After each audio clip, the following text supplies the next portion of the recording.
Hi friends, welcome to my channel. ఇక చామ్తో ఎలాగైనా సరే ఈ రోజు పెళ్లి చేసుకోవాలని ప్రేమ్ అయితే డిసైడ్ అయిపోయి ఇక ఒక మంగళసూత్రాన్ని కూడా తెచ్చి రెడీగా పెట్టుకుంటాడు.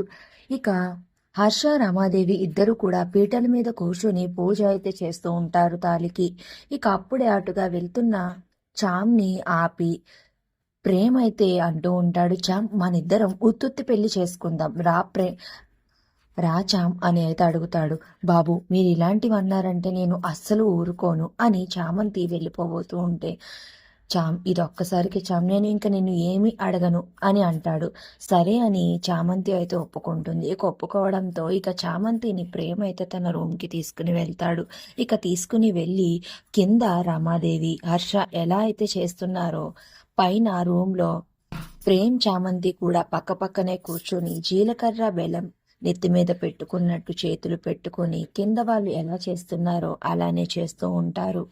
ఇక తరువాత పంతులు గారు, బాబు మాంగళ్య ధారణ కానివ్వండి అని తాళిని హర్ష చేతికి ఇస్తూ ఉంటారు. ఇక అది చూడలేక అక్కడి నుంచి చంద్రిక వెళ్ళిపోబోతూ ఉంటుంది.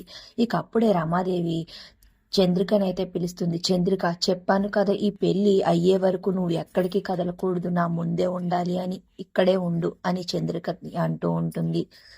ఇక ఎక్కడికి వెళ్లకుండా చంద్రిక అలానే ఉంటుంది. మరో పక్కన మాంగళ్యధారణ కానివ్వండి అన్న వెంటనే ప్రేమ్ కూడా మంగళసూత్రాన్ని తీసుకుని చామ్ మెడలో కడుతూ ఉంటాడు. ఇక ఉత్తుత్తిగానే కదా అన్నట్టుగా కట్టడేమో అని చామంతి కూడా సంతోషంగా అలా చూస్తూ ఉంటుంది. ఇక ప్రేమ్ అయితే 3 ముళ్ళు వేసేస్తాడు.